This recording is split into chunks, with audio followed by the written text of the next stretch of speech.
punched me in the dick. Why?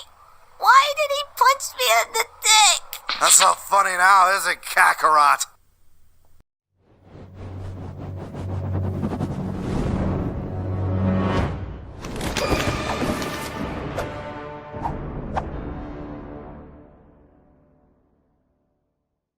Yep, coming to you.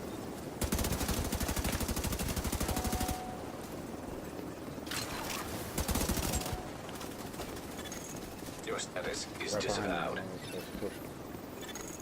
A nearby agent has disavowed the division. Drop the turret. I killed him. Claimed by a shade agent. Yeah, I killed this one too.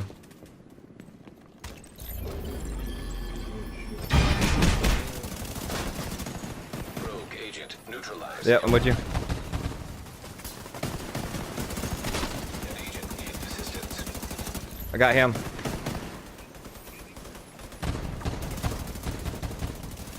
Damn, I'm down. Dropped another one. Dropped another one.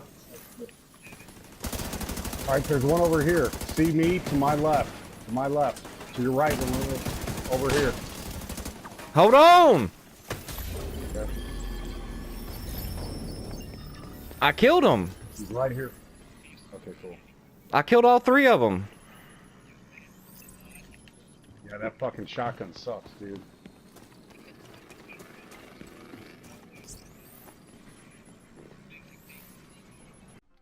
What's up, bros and hoes, whatever floats you go? It's Relentless here, bringing you a Division 2 build video. Yes, you've heard it right, a Division 2 build video.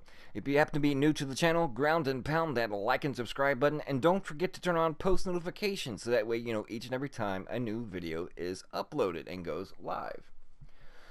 If you're out there, if you're having an opportunity to play in the beta, I'm pretty sure you're having lots of fun. I know I am, and if you're not, I'm sorry to hear that. But majority and the consensus says in the community that they find this a lot of fun to play. It's something different, something refreshing, and the scenery and everything else is just awesome in my opinion. Yes, as all betas have their little problems and their little hiccups here and there, but overall, and taking into consideration that it is a beta, I love it. I can't wait till the full game to drop. But you didn't come here for a review video, you came here for a build video. So as you saw in the gameplay before, and if you've seen any kind of live streams or dev videos of the game before this beta, or just watching the people that's been playing the beta because you haven't either pre-ordered it, you're a little skeptical, or you actually are playing the beta and have registered for it and they allowed you access. Whatever the case may be, if you're currently on it, then this is a build that I'm going to suggest. If you are unable to play the beta, then when they have an open beta or the full game comes out, then I recommend this is a go-to build that will help you with all PvE and PvP alike, and it is a lot of fun, and as you can see, you can completely shred other agents. So without further ado, let's hop right into it. As you can see, yes, it is a hybrid. It is 3 different set brands. As if you don't know, I'll go ahead and explain. Each brand more or less has 3 talents. One piece will unlock, such as this mask here. Just having that one piece there will give me the SMG damage. Having 2 of that particular set will give me the SMG damage and the crit hit damage.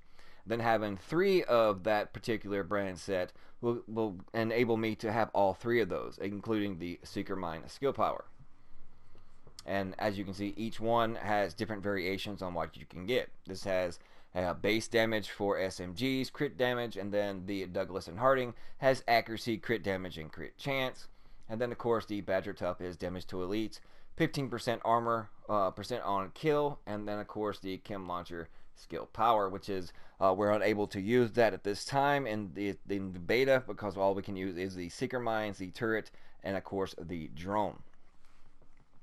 So I've combined these 3 things. We'll start out with the solo one by itself. As you can see, it is the chest piece, the Fenris Group A and B, and basically I only have this one piece just for that 10% assault rifle damage.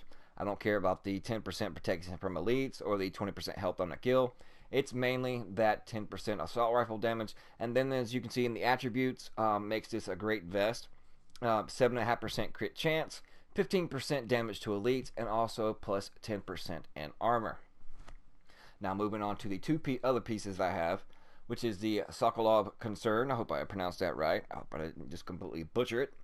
The 10% SMG damage, and then of course the crit damage because I'm utilizing 2 pieces of those. The attributes on that is another 12% damage to elites, and then 2094 in skill power. Sticking with that same brand set, we go into the knee pads, and it adds another 1.5% crit hit chance in the attributes, and then 5% cooldown reduction. So quickly, just over those 3 pieces, we're getting on our secondary weapon a 10% base damage buff by the way of SMG, because we're primarily using the AR this time. Unlike if you know and seen any of my Division 1 videos, you know I'm primarily an SMG player. But this one, I noticed a lot of people will want to use shotguns, and shotguns seem to be like 1.3 all over again from Division 1, and they're really, really strong, as you saw in the video. Everybody running the ACS-12, which is basically the showstopper, and pretty much they're just spraying and praying with it. But as you can see, I have no problem with it, even up close, as far as just mowing someone down. And plus, if from different enough distance in between us, I'm definitely going to win that battle hands down no matter what. So just between these 2 pieces alone, we're getting the 12% damage to elites that helps out with the NPCs. And then, of course, we're getting the 10%, like I stated, on the SMG damage. On the chest piece, we're getting 10% to our primary, which is an assault rifle.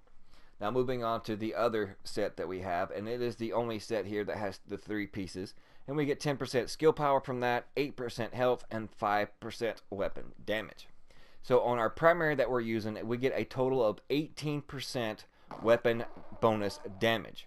And that comes by the way of the 5% weapon damage coming from these 3 pieces, 3% on the attributes of the gloves, that makes 8% right there, and then of course the 10% on the assault rifle. And then as our secondary, you know, unlike Division 1 where you can only roll 1 base damage buff for whatever particular weapon type that you're using, such as if I was using ARs, then I would have to have AR damage rolled on my gloves. And then primarily I'm only getting that base damage buff on that one particular gun. But as you can see, on the both primary and secondary weapons, I am still getting a damage buff. The gloves I'm getting, and the 3-piece set, I'm getting the 5% weapon damage. And then just by utilizing these other piece, having these 2, I get 10% SMG damage. So therefore I'm getting 15% weapon damage buff to my secondary, and then I'm getting 18 to my primary, which is the AR. And then of course with the NPCs, we're getting 12% from the 2-piece here. And then also on top of that, as you can see when I find it, it's somewhere. I went right over it. Apologies. The other secondary talent, as you can see, hard hitting on the bottom of the vest here, the 15% damage to elite. So a total of 27% damage to elites, which comes in handy, and then of course the 10% armor. So let's go over to the character sheet right quick. And if you haven't known, then this is how you go over to your character sheet. Basically, you just, while you're looking at your loadout, just hit R1 and then you can keep scrolling. Base damage 9,085, 14% crit chance, 33% crit hit damage, 50% headshot damage, range is 16, 2.5 seconds to reload. And here's the offense: 5% to all weapons, 13% to assault rifles, and then 10% to SMGs, 27% damage to elites. My armor is 130,631. My health pool is 1,749. Health on a kill is 2792. Health regeneration is 875. Skill power is 2,303. 5% skill cooldown reduction. 2303 drone skill power, which is basically the same as actually the skill power itself. As you can see, no matter what skill, the skill power reflects on every single one. So in both aspects of the game, whether it be PvE or PvP, then this build will work for both, and not just work, and be adequate, but actually you'll dominate with all the damage to elites as well as the base damage to shred other agents in the dark zone. If you enjoyed it, if you think you might try it out, let me know what you currently are using in the beta. If you're waiting for the full game to launch, take note and like this video so that way it's in your library so you can have a quick guide to go back to and look for these pieces and this brand gear sets when the full game launches, and grab a hold of them, and that will make all activities in Division 2 easy. And you'll go through them with a breeze, and also as your level and agent rises, you'll find better components with better stats, and try to get the stats in the attribute section of each piece the way that it fits and molds to your playstyle, and not just what somebody else has put on it and what somebody else thinks is best. But this is what works for me, what's been best for me, and it is a lot of fun, and I never really have to switch anything up. Level 7 is as high as you can go in this current beta, but I plan on getting these pieces, like I said, and running with them when the full game launches. So ground and pound that thumbs up button, and leave me a comment in the comment section below, and let me know what you guys think and what you're running. We'll see you guys. Catch you later.